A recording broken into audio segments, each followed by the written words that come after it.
Hello Baburao. पहला सवाल, पहला प्रश्न है हमारा, कैल्शियम ऑक्सीक्लोराइड यौगिक का प्रचलित नाम क्या है? इसका प्रचलित नाम है हमारा विरंजक चूर्ण या ब्लीचिंग पाउडर, दोनों में से कोई सा भी लिख देते हैं हम। विरंजक चूर्ण लिख देते हैं, विरंजक चूर्ण। इंग्लिश में बोल देते हैं इसको ब्लीचिंग पाउडर। दूसरा सवाल, दूसरे सवाल में बोलता है उस पदार्थ का नाम बताइए जो क्लोरीन से क्रिया करके विरंजक चूर्ण बनाता है। तो क्लोरीन से क्रिया करके विरंजक चूर्ण कौन बनाएगा?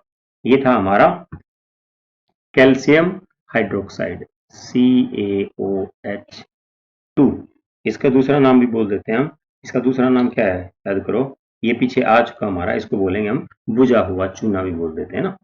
इसका क्या नाम हो जाएगा दूसरे का? इसके सामने ही लिख देता हूँ कैल्शियम हाइड्रोक्साइड, दूसरे के सामने ही लिख दिया मैंने CaOH2, कैल्शियम हाइड्रोक्साइड या बुझा हुआ चूना, बुझा हुआ चूना,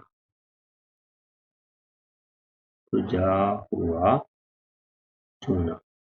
इसके साथ क्लोरीन की रिएक्शन करेंगे, याद होगा अभी हमने जब ये विरंजक चूर्ण बनाया था तो कैसे किया था, मैं लिख देता हूँ एक बार। CaOH2 और क्लोरीन के साथ अभिक्रिया करी थी तो क्या बन गया था? CaOCl2 plus H2। ये था हमारा विरंजक चूर्ण का निर्माण, इस तरीके से हुआ था। बुझा हुआ चूना ले लेंगे, क्लोरीन गैस के साथ इसी की अभिक्रिया की थी। इसने सिर्फ पदार्थ का नाम पूछा था, तो ये वाला पदार्थ है जिसका नाम इसने पूछा। ये दूसरे प्रश्न की बात कर रहे हैं हम। अब तीसरे प्रश्न की बात कर लेते हैं। कठोर जल को मृदु करने के लिए किस सोडियम यौगिक का उपयोग किया जाता है? कठोर जल का मतलब होता है खारा पानी। जमीन में से कई बार खारा पानी निकलता है, पीनेंगे तो अच्छा नहीं लगता, कपड़े धोएंगे वो नहीं धुलेंगे। तो उसको मृद करने के लिए, या कह देंगे इंग्लिश में हार्ड वाटर था, उसको सॉफ्ट बनाने के लिए ना, सॉफ्ट वाटर मृदु करने के लिए कठोर जल मतलब हार्ड वाटर को क्या, कौन सा है? तो हमारा हो जाएगा धोने वाला सोडा। कौन सा हो जाएगा? ये तो था दूसरे का जवाब, ये था पहले का जवाब। तीसरे का जवाब मैं यहाँ लिख देता हूँ। कठोर जल को मृद करने के लिए तो हमारा था धोने वाला सोडा Na2CO3 और 10H2, है ना। सोडियम कार्बोनेट हाइड्रेटेड बोल देते हैं, हाइड्रेटेड सोडियम कार्बोनेट बोल देते हैं इसका पूरा नाम। ये है हमारा धोने वाला सोडा। क्या नाम है इसका? सोडियम कार्बोनेट बोल दो या लिख दो साथ में, सोडियम कार्बोनेट, सोडियम कार्बोनेट, धोने वाला सोडा। ये है। अगर इसको हम पानी में डालें, खारा पानी, ठीक हो जाएगा इससे, उसमें साबुन के झाग भी आ जाएंगे और थोड़ा सा उसका स्वाद भी बदल जाएगा। अगले में आ गए, चौथे में दोबारा। सोडियम हाइड्रोजन कार्बोनेट के विलयन को गर्म करने पर क्या होगा? इस अभिक्रिया के लिए समीकरण भी लिखिए। सोडियम हाइड्रोजन कार्बोनेट, इसका चौथे का उत्तर यहाँ लिख देते हैं हम। सोडियम हाइड्रोजन कार्बोनेट NaHCO3, ये सोडियम हाइड्रोजन कार्बोनेट का हमारा बेकिंग सोडा। इस बेकिंग सोडे को क्या बोला कि विलयन को गर्म कर लें, इसके घोल को हम गर्म कर देंगे, उष्मा यहाँ प्रदान करेंगे तो क्या होगा? हमने पीछे पढ़ा था, क्या बनेगा? एक तो हमारा धोने वाला सोडा बन जाएगा Na2CO3, साथ में H2O और साथ में CO2, ये चीजें बन जाएंगी। इसको हम थोड़ा संतुलित कर देते हैं। देखिए यहाँ पे Na2 है और यहाँ पे Na है, तो सिर्फ यहाँ 2 लगा देंगे, है ना। ये 2NaHCO3 मतलब कि हमारा बेकिंग सोडे को अगर हम इसके विलयन के इसके घोल को गर्म करेंगे तो हमें धोने वाला सोडा मिलेगा और साथ में कार्बन डाइऑक्साइड गैस निकलती है। ये हम बात कर चुके थे, जो कार्बन डाइऑक्साइड गैस निकलती है ये ही उत्तरदायी है किसके लिए? पकोड़े को, भोजन को स्पंजी बनाने के लिए, मुलायम बनाने के लिए, है ना, उसको पकाने में मदद करता है। प्रश्न नंबर 5, प्लास्टर ऑफ पेरिस की जल के साथ अभिक्रिया के साथ समीकरण लिखिए। प्लास्टर ऑफ पेरिस की जल के साथ अभिक्रिया, प्लास्टर ऑफ पेरिस का फार्मूला हमें पता है सबको, CaSO4 हाफ H2O, है ना, कैल्शियम सल्फेट हेमीहाइड्रेटेड, है ना, या अर्ध हाइड्रेटेड भी बोल देते हैं। POP है हमारा ना, प्लास्टर ऑफ पेरिस है, POP मतलब प्लास्टर ऑफ पेरिस। इसने बोला जल के साथ अभिक्रिया करेंगे तो जल का ये कितना ले लेगा? 1.5 अणु ले लेगा, 1.5, एक और आधा H2O। तो इस तरफ क्या बनता है हमारा? इस तरफ बनता है जिप्सम। देखो ध्यान से आप लोग थोड़ा सा, यहाँ पे तो आधा अणु है पानी का, यहाँ पे 1.5 है, तो दोनों मिलाएंगे तो कितने हो जाएंगे? 2 बन जाएंगे, है ना। तो ये बन जाएगा ये ए है भाई, CaSO4 और यहाँ पे क्या हो जाएगा 2H2O। और ये बन जाता है हमारा जिप्सम। ये हार्ड हो जाता है, सख्त हो जाता है ना, इसका नाम है जिप्सम। जिप्सम क्या नाम है इसका, ये जिप्सम है और ये सख्त बन जाता है, वो काम आता है, ये प्लास्टर व्लास्टर करते हैं, है ना। चलिए अब अभ्यास के प्रश्न करते हैं। पहला सवाल है, पहला प्रश्न है, कोई विलेन लाल लिटमस को नीला कर देता है, उसका पीएच सम बताओ क्या होगा। हमें ये अच्छे से पता है, लाल रेड को ब्लू में कौन करता है, ये होता है हमारा क्षारक या क्षार, और ब्लू नीले को लाल में कौन बदल देता है, ये हो जाएगा हमारा अम्ल। ठीक है, तो इसने बात की यहाँ पे नीला, लाल को नीला, इसकी बात चल रही है, लाल को नीला, है ना, ये वाली है लाल को नीला, तो क्षार होगा। और क्षार की पीएच वैल्यू, हमारे क्षारक की पीएच वैल्यू कितनी होती है, इसकी पीएच वैल्यू 7 से ज्यादा, 7 से ज्यादा और 14 तक, है ना। 7 से तो ज्यादा रहेगी, 7 से तो ज्यादा रहेगी और 14 से कम रहेगी, है ना, इसके बीच में रहेगी, 7 और 14 के बीच में रहेगी इसकी पीएच वैल्यू, 7 और 14 के बीच में क्षारक की। तो इसमें से फिर उत्तर क्या हो जाएगा, डी हमारा। क्यों भाई, 1 4 5 ये तो सारे अम्लीय हो जाएंगे, और लिटमस पेपर को नीला कौन कर देता है, लाल से क्षार। सवाल नंबर 2, कोई विलयन अंडे के पिसे हुए कवच से अभिक्रिया कर एक गैस उत्पन्न करता है जो चूने के पानी को दूधिया कर देती है, इस विलयन का क्या होगा, ये विलन कौन सा होगा। जो हमारा अंडा होता है, अंडे का जो कवर होता है, जो कवच, अंडे का कवच, अंडे का कवच, अंडे के पिसे हुए कवच को बोलते हैं कैल्शियम कार्बोनेट, CaCO3, इसको क्या बोलते हैं, CaCO3, कैल्शियम कार्बोनेट। अब बोला कोई विलेन इसे एक गैस उत्पन्न करता है, तो कैल्शियम कार्बोनेट को हम करेंगे HCl के साथ, किसके साथ अभिक्रिया करेगा, ये हाइड्रोक्लोरिक एसिड। क्यों करेगा, क्योंकि ये तो है क्षारीय और ये हो गया अम्ल, दोनों रिएक्ट ये आपस में अभिक्रिया करेंगे, CaCO3 ये आपस में अभिक्रिया करेंगे और क्या बन जाएगा, इस तरफ बन जाएगा हमारा लवण बनेगा, कैल्शियम क्लोराइड प्लस H2O और प्लस CO2। जो ये CO2 गैस बनेगी, कार्बन डाइऑक्साइड गैस बनेगी, ये उसको चूने के पानी को दूधिया कर देती है। देखने बोला जो चूने के पानी को, ये पीछे पढ़ा था आप लोगों ने, हम क्या करेंगे, चूने का पानी ले लिया बुझा हुआ कैल्शियम हाइड्रोक्साइड, इसमें जो हम CO2 गैस पास करते हैं, तो थोड़ी देर के लिए जो यहाँ पे पानी बनेगा, जो इसका कलर होगा वो कैसा हो जाएगा, दूधिया हो जाएगा, है ना, और इस तरह बन जाएगा कैल्शियम कार्बोनेट CaCO3 दोबारा और साथ में H2O। बाद में नीचे जम जाएगा, लेकिन एक बार तो दूधिया कर देगा। तो उत्तर इसका बी है। तीसरे सवाल में आ जाते हैं। इसने हमें क्या बोला तीसरे में, NaOH का 10 ml विलयन और HCl के 8 ml विलयन से पूर्णतः उदासीन हो जाता है। मतलब क्या हुआ भाई इसका, यहाँ पे ले लिया हमने NaOH सोडियम हाइड्रोक्साइड सॉल्यूशन, है ना, विलयन, और यहाँ पे ले लेंगे HCl का विलयन हाइड्रोक्लोरिक। तो इसने बोला NaOH का तो 10 ml ले लिया, कितना ले लिया हमने, ये 10 ml, और ये ले लिया 8 ml। ठीक है, तो जो इस तरफ हमारा लवण बनेगा, वो लवण बनेगा, जो भी लवण बना यहाँ पे हमारा, वो कैसा होगा, उदासीन हो जाएगा बिल्कुल, है ना, NaCl बनेगा। वैसे क्या बनेगा इधर, NaCl, है ना। ये कहा इसने हमें कि ये दोनों आपस में अभिक्रिया करके एक दूसरे उदासीन हो जाता है, विलन मतलब ये न्यूट्रल हो जाएगा, उदासीन नाम लिया रहेगा, ये क्षारक है, ये अम्ल है, लेकिन इन दोनों को अभिक्रिया करने से अब जो एक घोल बनेगा वो कैसा हो जाएगा, बिल्कुल उदासीन। ठीक है, अब आगे कहता है, यदि हम NaOH के इस विलेन का 20 ml लें, तो इसे उदासीन करने के लिए HCl के उसी विलेन की कितनी मात्रा, अगर आप यहाँ पे 10 की बजाय 20 ml ले लोगे, है ना, 10 की बजाय 20 ml ले लोगे क्या, ये NaOH, तो HCl कितना लेना पड़ेगा, ये सवाल है। तो सीधा सा है भाई ये तो, है ना, सीधी सी बात है, यहाँ पे 10 है, यहाँ पे 8 है, यहाँ पे 20 है, तो यहाँ कितना हो जाएगा, 8 का दुगना हो जाएगा। तो हमें 16 ml HCl की जरूरत पड़ेगी, ताकि जो इधर लवण बनेगा वो कैसा बनेगा, उदासीन बनेगा, लवण हमारा NaCl ही बनेगा ना, NaCl और H2 बनता है साथ। तो इसका उत्तर हो जाएगा हमारा 16 ml। चौथे सवाल की तरफ चलते हैं। इसने बोला हमें अपच का उपचार करने के लिए निम्न में से कौन सी औषधि का उपयोग होगा, प्रयोग होगा। तो अपच हमारे पेट में ज्यादातर कारण क्या होता है, अम्लीय, हमारे ज्यादा अम्लीयता ज्यादा बढ़ जाती है पेट में, अम्लीयता बढ़ने के कारण, एसिडिटी बढ़ने के कारण। तो ऐसी चीज लेंगे जो एसिड की दुश्मन हो। एसिड का दुश्मन कौन होता है, जिसका गुण कैसा हो, क्षारकीय हो। जो क्षारकीय चीज होगी, है ना, जो क्षारकीय होगा वो अम्लीयता को क्या कर देगा, एक दूसरे को काटते हैं, तो क्षारकीय इसको खत्म कर देगा। तो क्षारकीय है जो, उसको हम एसिड का, अम्ल का दुश्मन ही बोल देते हैं। तो इंग्लिश में अम्ल को एसिड बोल देते हैं, तो इसका जो दुश्मन हो जाएगा एंटासिड, क्या बोल देंगे, एंटासिड। तो हमारा जो जवाब है ठीक ठीक क्या है, एंटी एसिड। हिंदी में एंटासिड वही है, इंग्लिश वाला एंटासिड, है ना।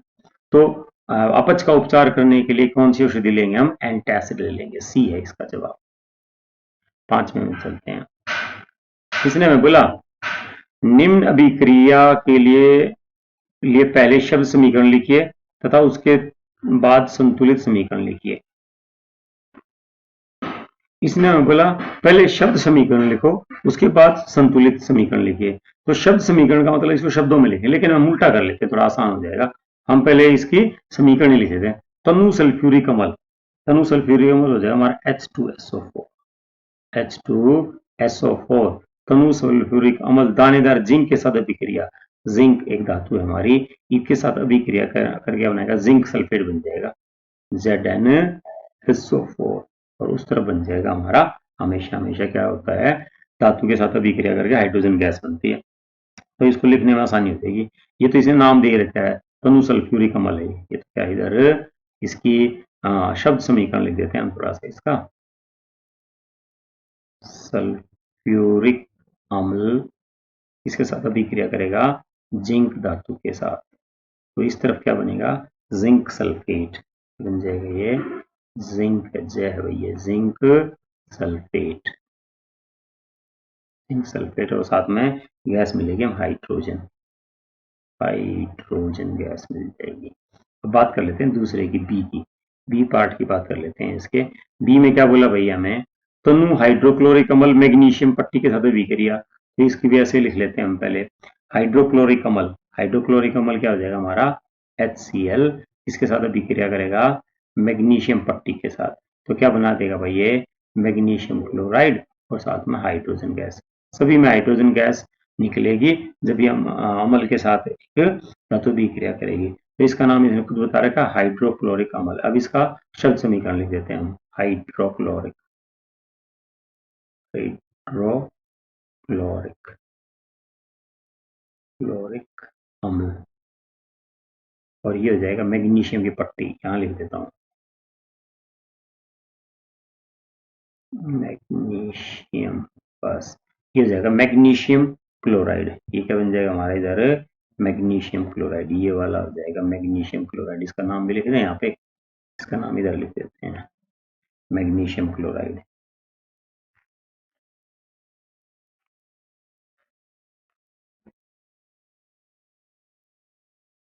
क्लोराइड। और ये हो जाएगी हाइड्रोजन गैस, ये वाली कौन सी हो जाएगी, जमा में हाइड्रोजन गैस।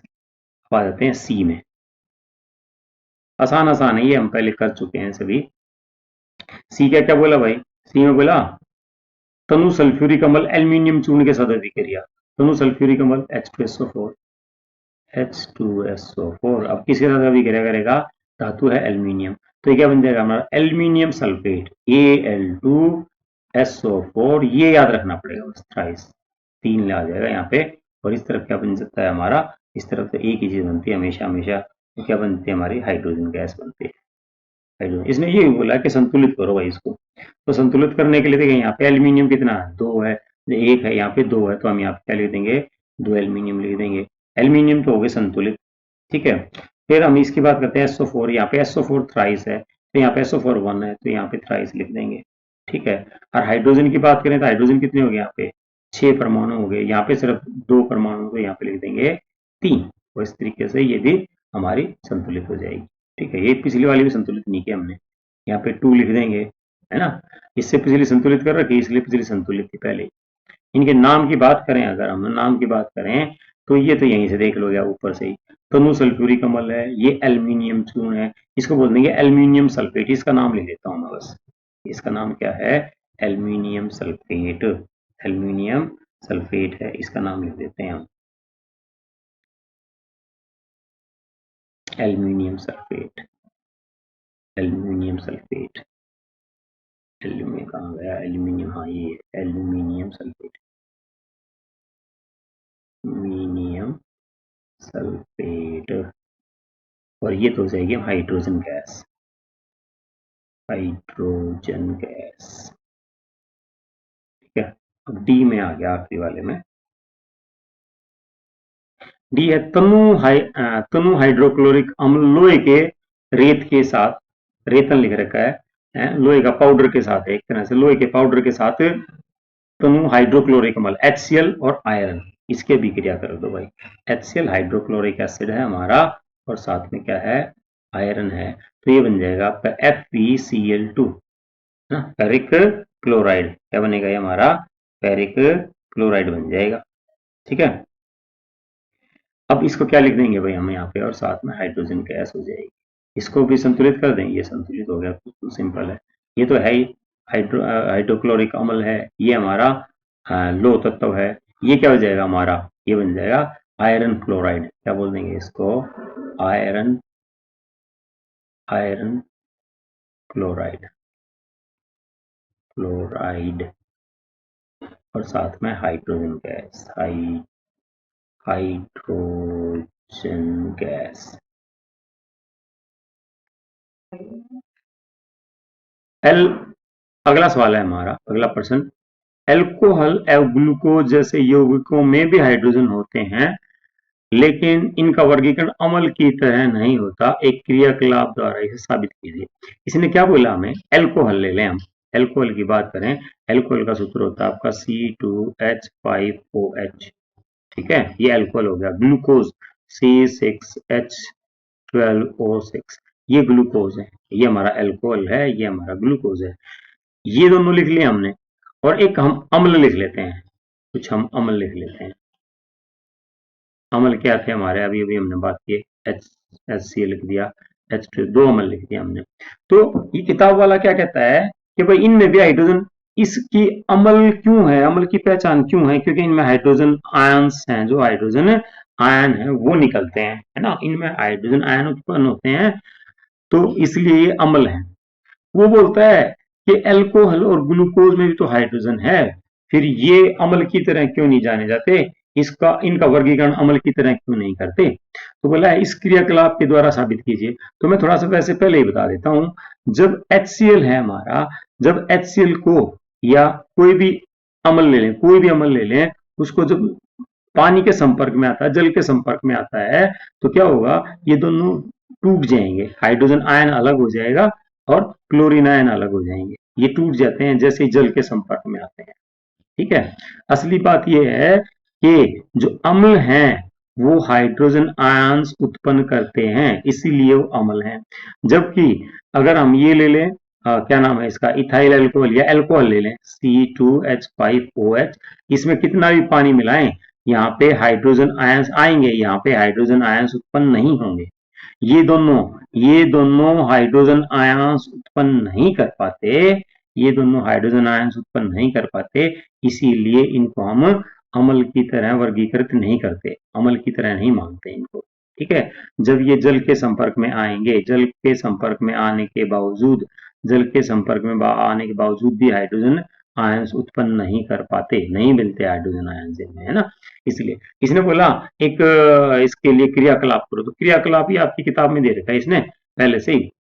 क्या करेंगे हम यहाँ पे, ये बीकर है हमारा, इस बीकर में पानी ले लेंगे, इसमें कुछ थोड़ा सा हम क्या मिला लेंगे, हल्के से इसके अंदर हम मिला लेते हैं तनुकृत अम्लीय विलयन, है ना, इसमें हमने तनुकृत अम्लीय विलयन मिला दिया, कुछ भी दोनों में से HCl या H2SO4 दोनों में से कोई भी मिला दिया हमने, इसमें HCl मिला देते हैं, थोड़ा सा HCl डाल देंगे, और यहाँ पे देखिए आप ध्यान से, ये दो कील हैं, इनके बीच में यहाँ पे अमल भरा पड़ा है ना, मतलब अम्लीय जल है यहाँ पे, तनुकृत अम्लीय विलयन है, घोल है, पानी में थोड़ा सा हमने HCl डाल दिया, और यहाँ पे एक बैटरी लगा दी, है ना, और यहाँ से हमारा सर्किट कंप्लीट हो गया, बल्ब है हमारा, ये स्विच है, तो ये जल था, जल में हमने थोड़ा सा HCl डाल दिया। ठीक है, अब जैसे ही आप स्विच ऑन करोगे तो आपका बल्ब जलने लग जाएगा, बल्ब जलने लग जाएगा, इसमें जल जाएगा। अगर यहाँ पे अम्ल है तो हमारा बल्ब जलेगा।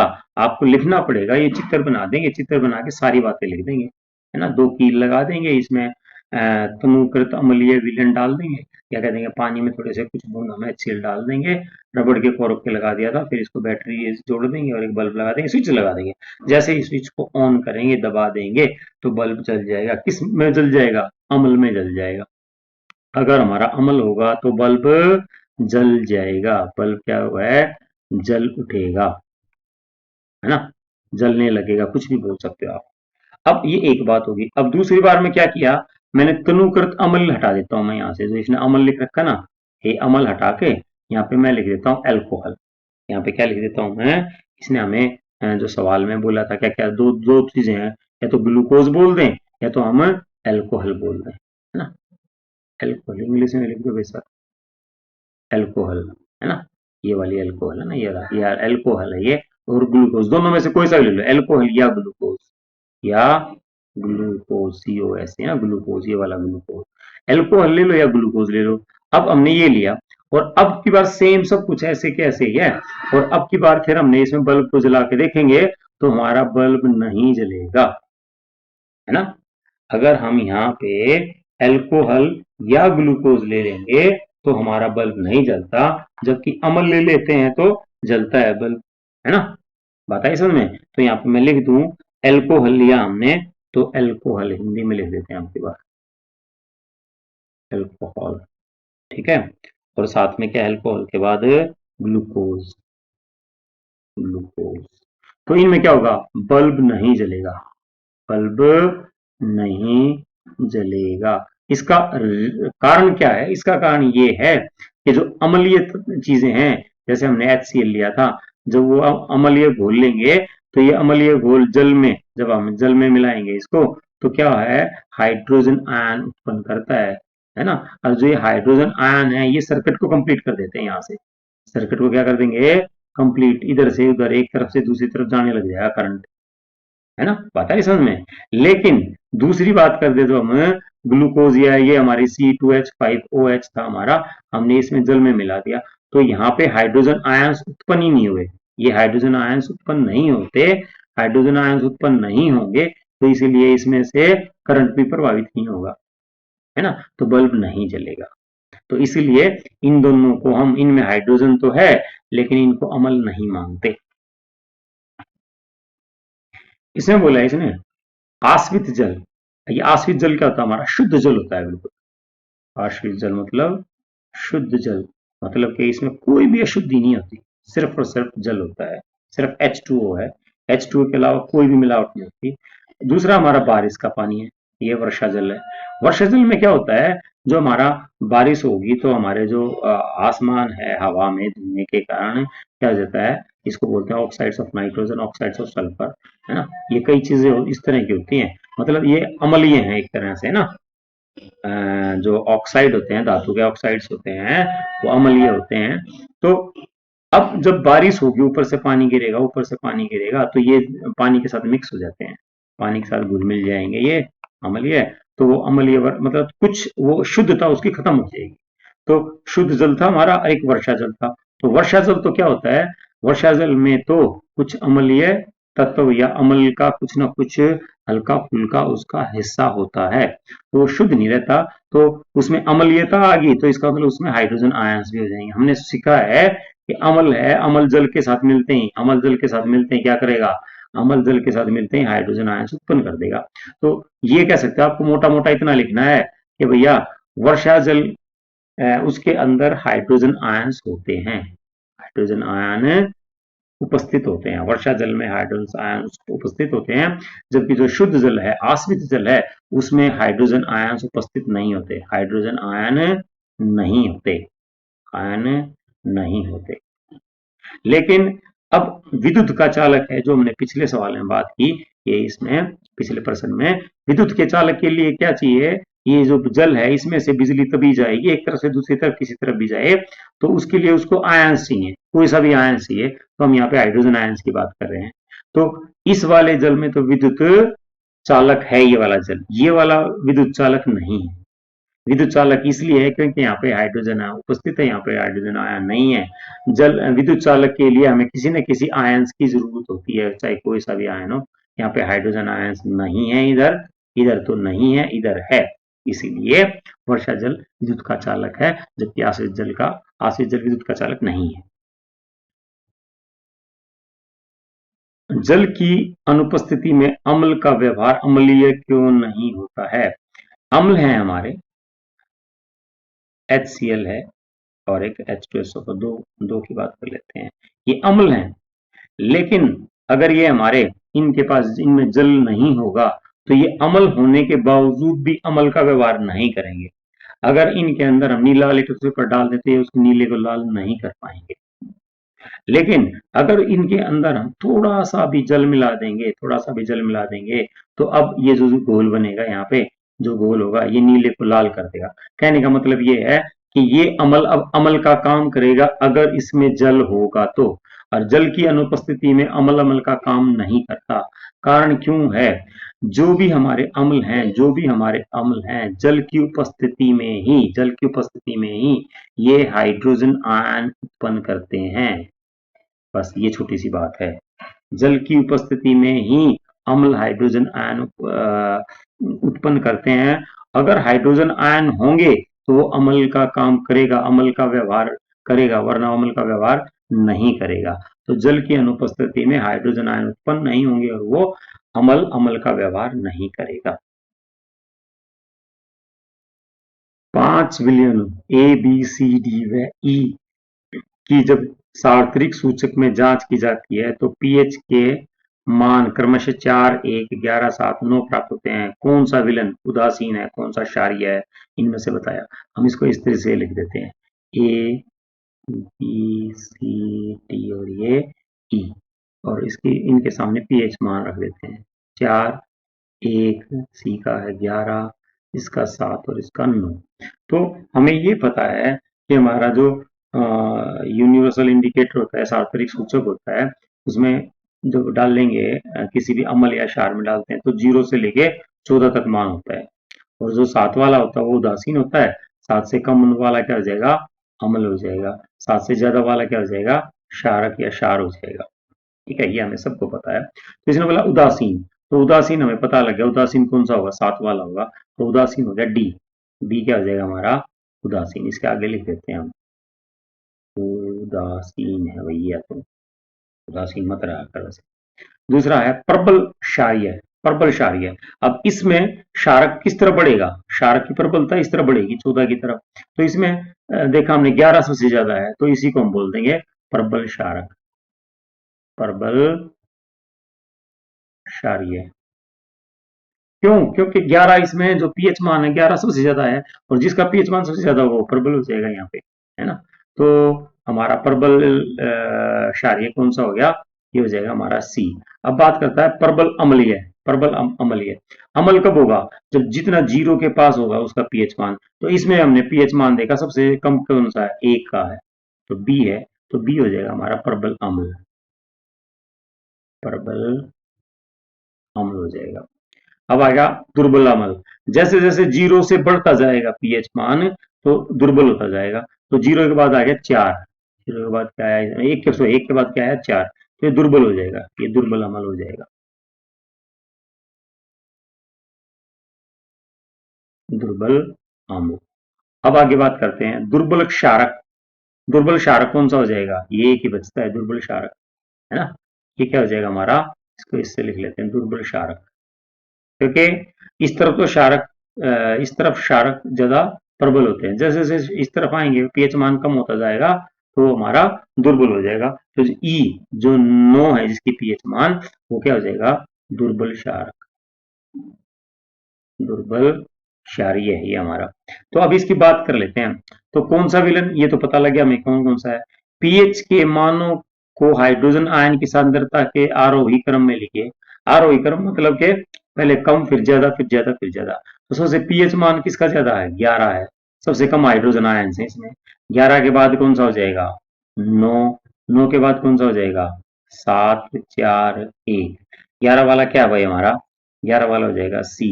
सी में पी जो हाइड्रोजन आयन सबसे कम है, फिर इसके बाद ज्यादा किस में हो जाएंगे, ई में, ई से भी ज्यादा किस में हो जाएंगे, डी में, डी से भी ज्यादा किस में हो जाएंगे, ए में, और सबसे ज्यादा हाइड्रोजन आयन किस में हो जाएंगे, बी में। तो इसने बोला आरोही क्रम में है तो सी ई डी ए बी हो जाएगा हमारा।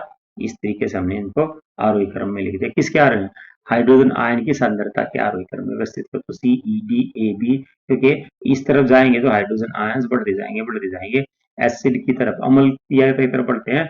जैसे जैसे आप इसके अंदर इस तरफ जाओगे, यहाँ से लेके इस तरफ हाइड्रोजन आयन बढ़ते जाएंगे बढ़ते जाएंगे बढ़ते जाएंगे बढ़ते जाएंगे। इसने बोला हमें परखनली ए और बी में समान लंबाई की मैग्नीशियम की पट्टी रखिए। दो परखनली ले लेते हैं भाई, परखनली ये ले ली छोटी सी, और दूसरी इसका नाम रख देंगे ए, और वो ये ऊपर रख देते हैं, ठीक है। और एक दूसरी ले लेते हैं, दूसरी भी एक जैसे इनका वो है, साइज बनाने में छोटी बड़ी होगी। इनमें दोनों में मैग्नीशियम की पट्टी डाल रखी हमने, क्या डाल रखी, छोटा सा मैग्नीशियम डाल दिया दोनों में धातु डाल दी। कौन सी धातु डाल दी, मैग्नीशियम। कौन सी धातु डाल दी, दोनों में मैग्नीशियम, ठीक है। अब इसने आगे क्या कहा हमें, आगे फिर बोलता है हमें ए में हाइड्रोक्लोरिक अम्ल तथा परखनली बी में एसिटिक अम्ल डालिए। इनमें दोनों में अम्ल डाल दिया हमने। इस वाले में तो क्या डाल देंगे भाई, हम HCl डाल देंगे, और इस बी परखनली में क्या डाल देंगे, एसिटिक एसिड, या इसको एसिटिक अम्ल बोल देते हैं, CH3COOH, इस तरह डाल दिया। सपोज करो हम ये डाल देते हैं, दोनों में डाल दिया अम्ल, है ना, इस तरीके से अम्ल डाल दिया दोनों में। एक में ये वाला अम्ल है, एसिटिक एसिड है अम्ल, और एक में हाइड्रोक्लोरिक अम्ल है। तो आगे हमसे इसने सवाल किया, बोलता है दोनों अम्लों की मात्रा तथा सांद्रता समान है, किस परखनली में अधिक तेजी से बुदबुदाहट होगी और क्यों। हमने जो इनका मात्रा है, जितना HCl लिया उतना ही हमने एसिटिक एसिड लिया है ना, एसिटिक अम्ल लिया। दोनों की सांद्रता समान है और दोनों की मात्रा भी समान है। फिर एक में तो ज्यादा बुदबुदाहट होगी, यहाँ तक ये बोलते हैं ज्यादा गैस बन के निकलेगी यहाँ से, एक में ज्यादा गैस निकलेगी, एक में कम निकलेगी, ठीक है। तो किसमें ज्यादा निकलेगी भाई, HCl में कम ज्यादा निकलेगी गैस। यहाँ से होता क्या है, जो हमारा ये HCl है, हाइड्रोक्लोरिक अम्ल है, ये ज्यादा क्रियाशील है ना। हाइड्रोक्लोरिक अम्ल एसिटिक अम्ल से ज्यादा क्रियाशील है। क्या लिख दूं मैं यहाँ पे, हाइड्रोक्लोरिक अम्ल ज्यादा क्रियाशील है। ज्यादा क्रियाशील का मतलब ये है कि जो HCl होता है, HCl जैसे ही पानी के संपर्क में आएगा, ये पूरा का पूरा क्या हो जाएगा, हाइड्रो जो इसके H हैं ये टूट जाएंगे, विघटित हो जाएंगे। किसमें विघटित हो जाएंगे, हाइड्रोजन आयंस में, और क्लोरीन मतलब कि पूरा पूरा आयंस में तब्दील हो जाएगा हाइड्रोक्लोरिक अम्ल।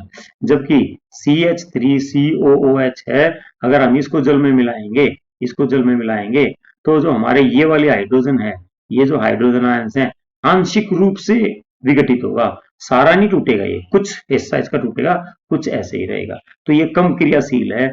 जब ज्यादा इसमें, इस वाले में अगर ज्यादा हाइड्रोजन आयंस बनेंगे, तो यहाँ से ज्यादा गैस निकलेगी, हाइड्रोजन गैस। तो इसमें बुदबुदाहट बहुत ज्यादा होगी, क्योंकि यहाँ पे हाइड्रोजन गैस जो का निर्माण ज्यादा मात्रा में होता है, इसमें हाइड्रोजन गैस का निर्माण कम मात्रा में होता है।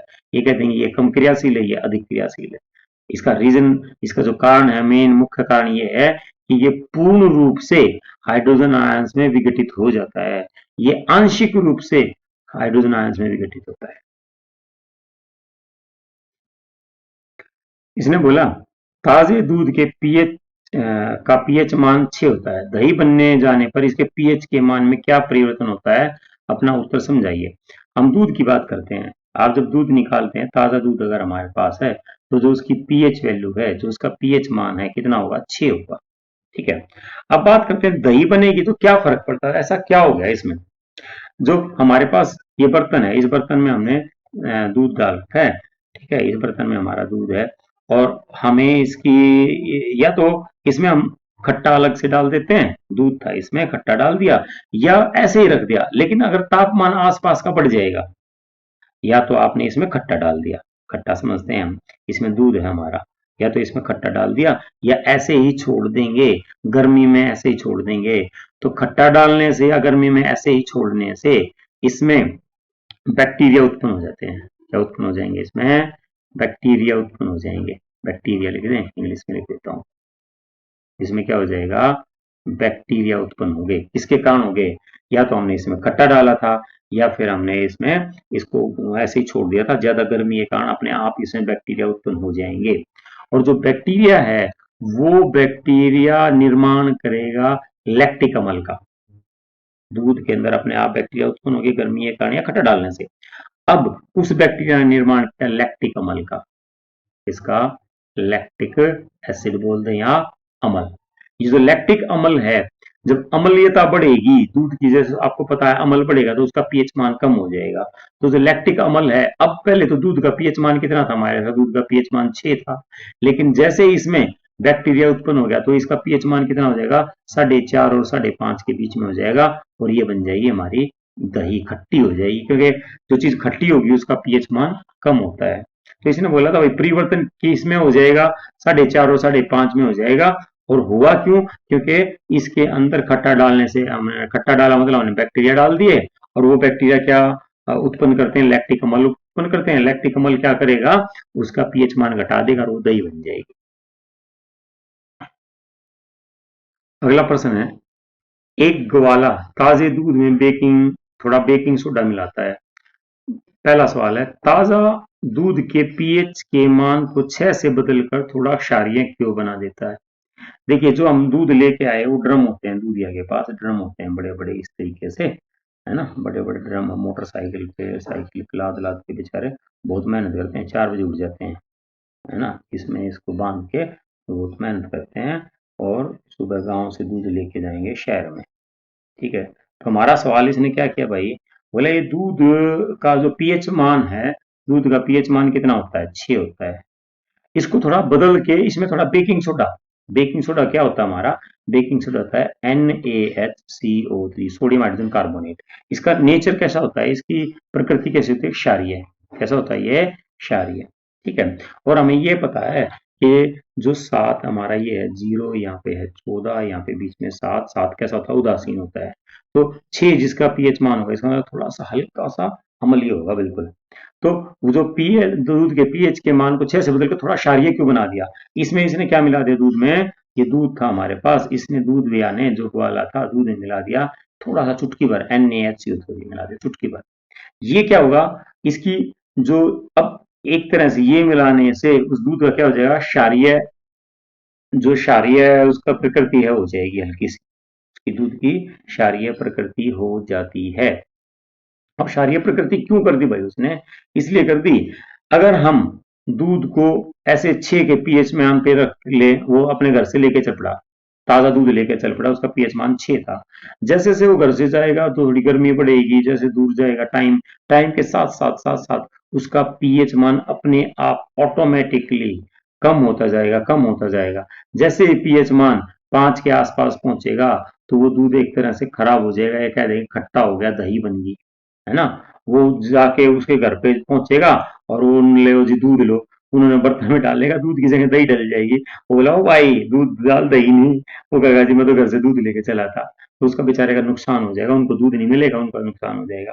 तो उससे बचने के लिए छोटा सा काम कर दिया, क्या कर दिया, इसमें 1 चुटकी NaHCO3 बेकिंग सोडा डाल दिया, थोड़ा सा बेकिंग सोडा डालने से क्या होगा, इसकी जो पीएच 6 थी, 6 से कहां पहुंचा दी, 6.5 पहुंचा दी लगभग, है ना। ये डालने से NaOH3 क्षारीय जो हमारा बेकिंग सोडा, ये डालने से उसने पीएच मान को थोड़ा सा बढ़ा दिया। क्यों बढ़ा दिया, अब जब ये अपने घर से गांव से चलेगा और उस आदमी के पास पहुंचेगा, तो मैंने बताया जैसे जैसे समय के साथ क्या होता है, पीएच मान घटता है, गर्मी के कारण पीएच मान घटता है। तो अब वो अपने घर से चला, उसका पीएच मान ताजा दूध का 6 था, लेकिन उसने 6.5 बना दिया उसमें बेकिंग सोडा डाल के।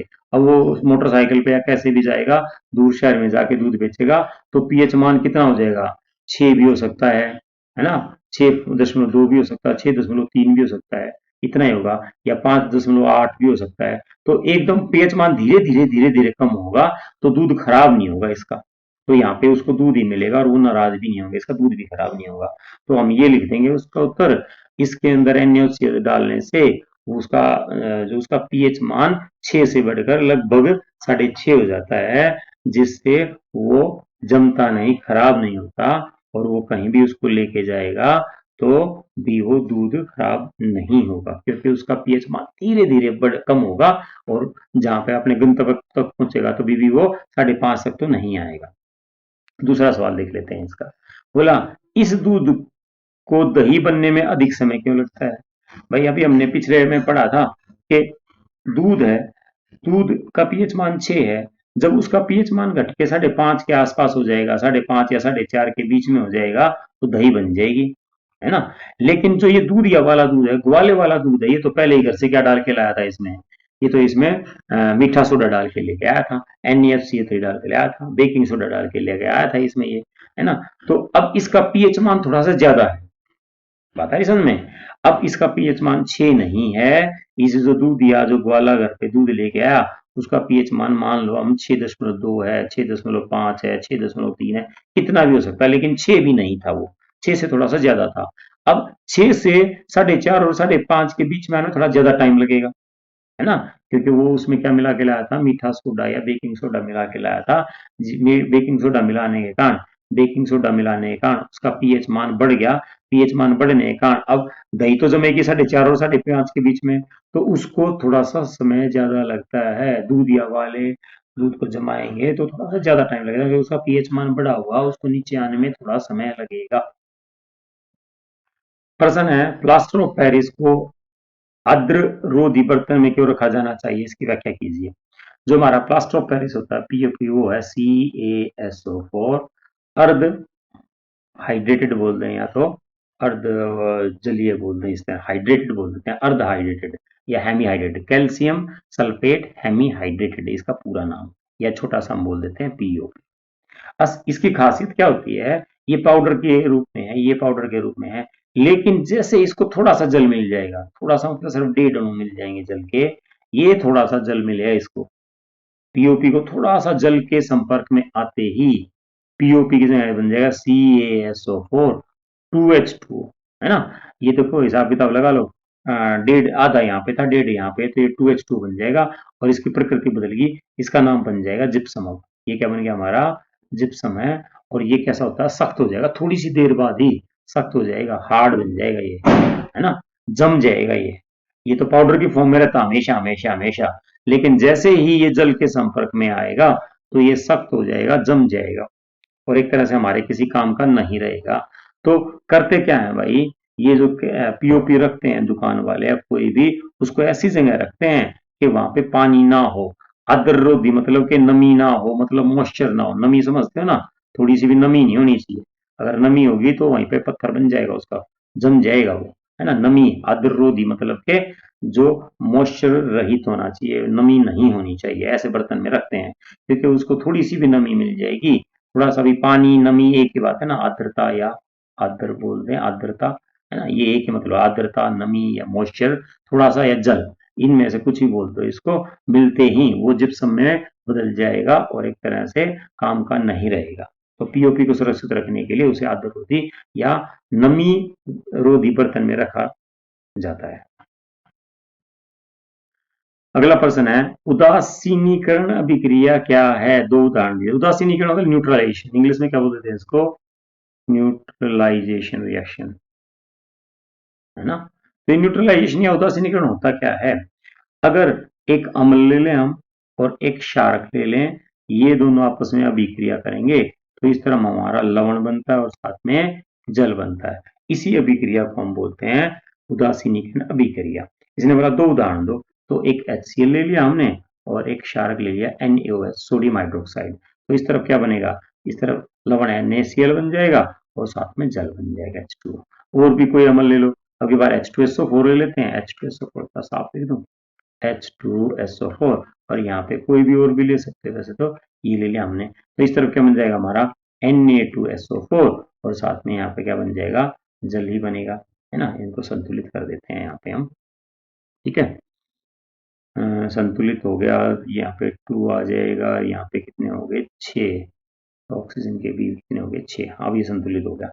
इसने दो उदाहरण बोले थे, सिंपल है, अमल और क्षारक, अमल और क्षारक, अमल और क्षारक, अमल और क्षारक अभिक्रिया करेंगे, लवण बन जाएगा। और उदासीनीकरण एक तरह से, अब ना तो ये अमल रहेगा ना क्षारक रहेगा, ये उदासीन है, जो लवण है कैसे होते हैं, उदासीन है, इनमें इनकी प्रकृति ना तो लवण की अम्ल की प्रकृति है ना क्षार की प्रकृति है, इसलिए इसको उदासीनीकरण अभिक्रिया कहते हैं। ये इसका आखिरी सवाल है। प्रश्न, धोने का सोडा एवं बेकिंग सोडा के दो प्रमुख उपयोग बताइए।